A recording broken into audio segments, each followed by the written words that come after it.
Family is supposed to be your safe haven. The one place where loyalty and love outweigh judgment and betrayal. But what happens when those closest to you wield their beliefs like weapons, cutting deeper than any stranger could? This is a story of sisters divided by dogma, partners undone by mistrust, and the quiet power of standing your ground. It's raw, messy, and unapologetically human. A mirror to the biases we all carry and the choices that define us. Buckle up, because this isn't just a recounting of events, it's a reckoning. Let's start with the sisters, a tale as old as time, but with a modern twist that stings. I'm 22, a single mom to a beautiful boy, navigating life with the weight of judgment on my shoulders. My sister, 21, is the self-appointed saint of our family, cloaked in the armor of her self-proclaimed purity. She's proud of her celibacy, a choice she wears like a crown, preaching the virtues of waiting until marriage. It's a noble path, sure, but her pride comes with a sharp-edged judgment. Growing up, we weren't raised religious. Our parents are laid back, indifferent to her crusade. This is all her beliefs, her rules, her moral high ground. And she's not shy about wielding it against me. I've always kept my love life private around her. Why poke the bear?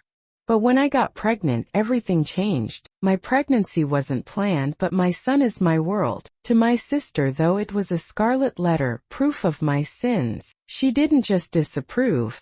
She despised me for it. She shamed me relentlessly, hurling insults about my intimacy, even wishing the father would abandon me to teach me a lesson. Imagine hearing that from your own sister, someone who's supposed to have your back. I cut her off during my pregnancy, unable to stomach the toxicity. After my son was born, she came crawling back, apologizing profusely. I relented, and we became cordial again. But the cracks in our relationship were still there, waiting to split wide open. Here's where it gets juicy. My sister's been with her boyfriend since high school, a guy she's now been dating for years. She's always boasted about their pure relationship, built on trust and true love, not lust. She'd lecture me about how they're waiting until marriage, her voice dripping with superiority. I nodded along, keeping the peace. But a few weeks ago a bomb dropped. An old coworker, someone I confided in during my pregnancy drama,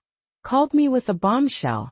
My sister's boyfriend was on Tinder, not just browsing, actively messaging other women. She sent me screenshots of his profile, complete with a blurry mirror selfie and a fake name. The kicker?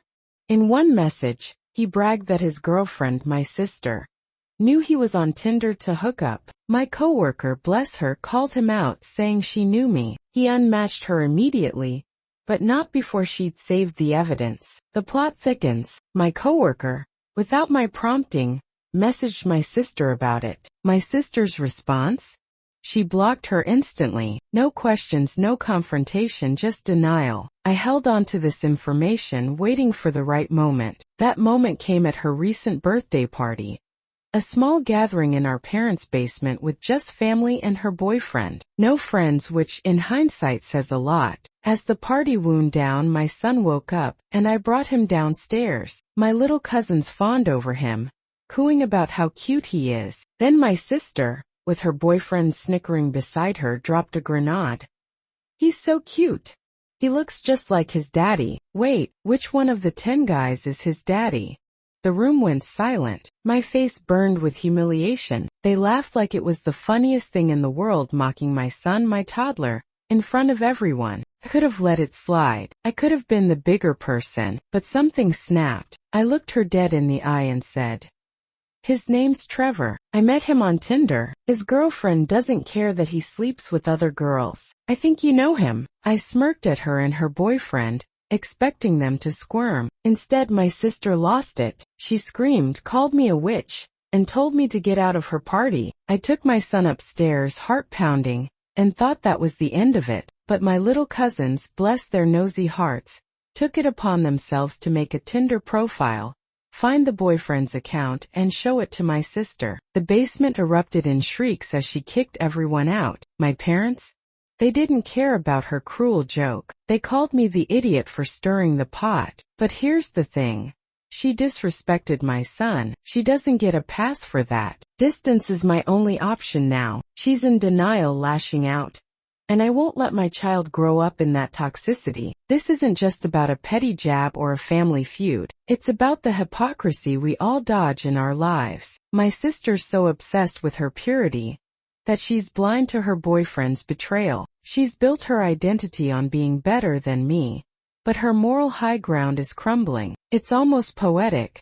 Her preaching about trust while her boyfriend's swiping right behind her back. And the irony? She's still with him, clinging to her delusions. It's a classic case of cognitive dissonance. She'd rather double down than face the truth. As for me, I'm not perfect. I could have handled it differently, but I don't regret calling her out. Sometimes the only way to expose a lie is to shine a light on it, no matter how messy it gets. Now let's pivot to another story. One that hits a different nerve but echoes the same themes of loyalty and value. I'm a stay-at-home mom of 4, married for 7 years. My husband and I have always been a team, sharing everything, including our finances. No allowances, no restrictions, just trust. But last month, my brother-in-law and sister-in-law visited with their newborn. During a chat about being stay-at-home moms, my sister-in-law asked about my allowance. I explained we don't do that. I have full access to our money. She was intrigued and apparently she took that idea home. Her husband, my brother-in-law, wasn't thrilled. He convinced my husband that allowances were the way to go, claiming it was fairer. My husband came to me, eager to try this new system. I was floored. For the first time, it felt like he didn't value my contribution. I've never worked a job in my field because I had our first 2 kids while still in school. My career has been raising our children and running our home, 24/7, no breaks. Yet here he was suggesting I get an allowance like a teenager. To prove a point, I calculated my worth. I looked up the hourly rate for nannies in our area, multiplied it by 4 kids and a 40-hour work week, though I'm never off duty. I added the cost of a house cleaner for the hours I spend tidying. The total?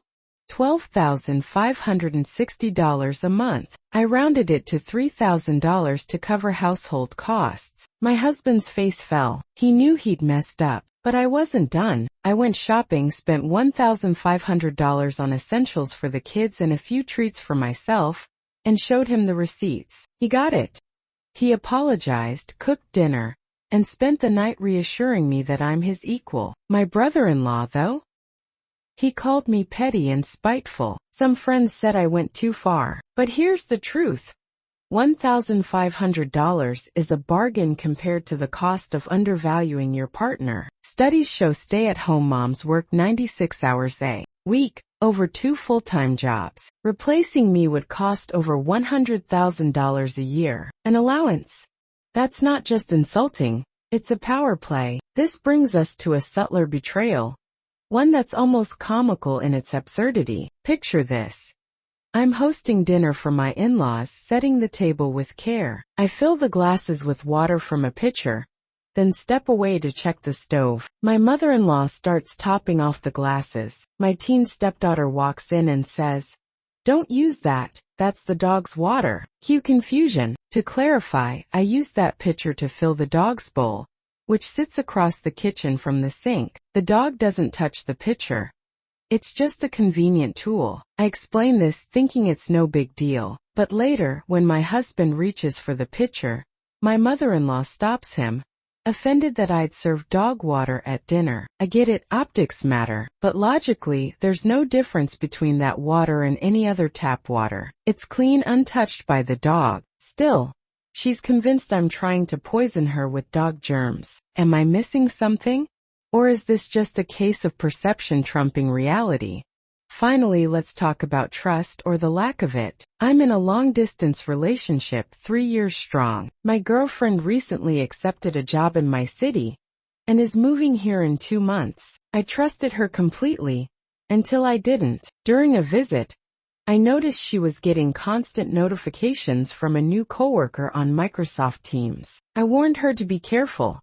She brushed it off. One day while she was out running, I followed my gut and read their chats. They've known each other a month, yet they talk daily, joking, sharing gifts, discussing music and food. She never mentioned me. When I confronted her, we fought. She swore everyone at work knows she has a boyfriend, but there's no proof of that. Even after our fight, she kept responding to his messages. My trust is shattered. She says I'm the idiot for doubting her, that she's moving for me, so she's committed. But her actions, leaving the door open to this guy, say otherwise. Am I wrong to question her?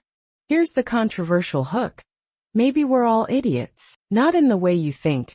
Not for our choices or our fights, but for believing family and love come with guarantees. We cling to ideals of loyalty, fairness, and trust, but life is messier than that. My sister's hypocrisy, my husband's brief lapse, my mother-in-law's overreaction, my girlfriend's flirtations. They're not just personal failings, they're human. We judge others to feel better about ourselves, but that judgment blinds us to our own flaws. The real question isn't who's the idiot. It's whether we can grow from the chaos. These stories aren't just drama. They're a call to action. If you're in a toxic family dynamic, set boundaries. If your partner undervalues you, demand respect. If trust is broken, confront it head-on. And if you're judging someone else's choices, check your own biases first. Life's too short for hypocrisy and half measures. Choose your people wisely, and don't be afraid to walk away from those who don't choose you back.